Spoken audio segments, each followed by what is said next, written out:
श्री राम, आजकल मुझे बड़े बुरे सपने दिखाई देते हैं।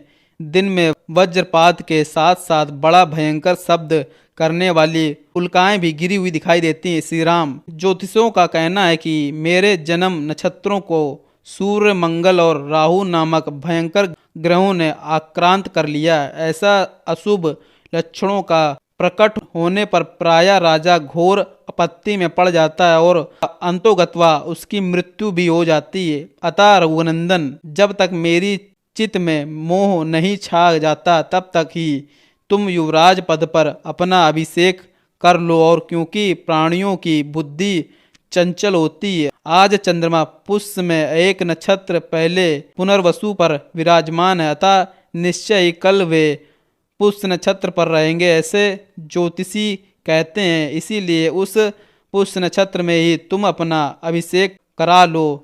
शत्रुओं को संताप देने वाले वीर, मेरा मन इस कार्य में बहुत शीघ्रता करने को कहता है। इस कारण कल अवश्य ही मैं तुम्हारा युवराज पद पर अभिषेक कर दूंगा। अतः तुम इस समय से लेकर सारी रात इंद्रियां संयम पूर्वक रहते हुए वधू सीता के साथ उपवास करो और कुश की सैया पर सो।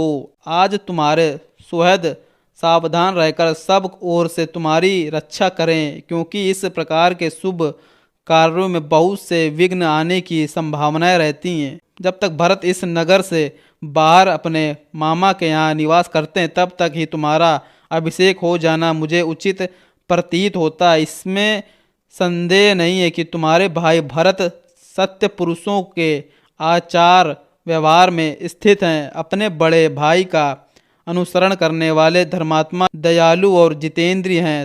तथापि मनुष्यों का चित्त प्रायः स्थिर नहीं रहता, ऐसा मेरा मत है। रघुनंदन, धर्मपरायण सत्पुरुषों का मन भी विभिन्न कारणों से राग द्वेष दिशा से संयुक्त हो जाता है। राजा के इस प्रकार कहने और कल होने वाले राज्याभिषेक के निमित्त व्रत पालन के लिए जाने की आज्ञा देने पर श्री रामचंद्र जी पिता को प्रणाम करके अपने महल में गए। राजा ने राज्याभिषेक के लिए व्रत पालन के निमित्त जो आज्ञा दी थी उसे सीता को बताने के लिए अपने महल के भीतर प्रवेश करके जब श्री राम ने वहां सीता को नहीं देखा तब वे तत्काल ही वहां से निकलकर माता के अंतःपुर में चले गए। वहां जाकर उन्होंने देखा माता कौशल्या रेशमी वस्त्र पहने मौन हो देव मंदिर में बैठकर देवताओं की आराधना में लगी हुई हैं और पुत्र के लिए राजलक्ष्मी की याचना कर रही हैं।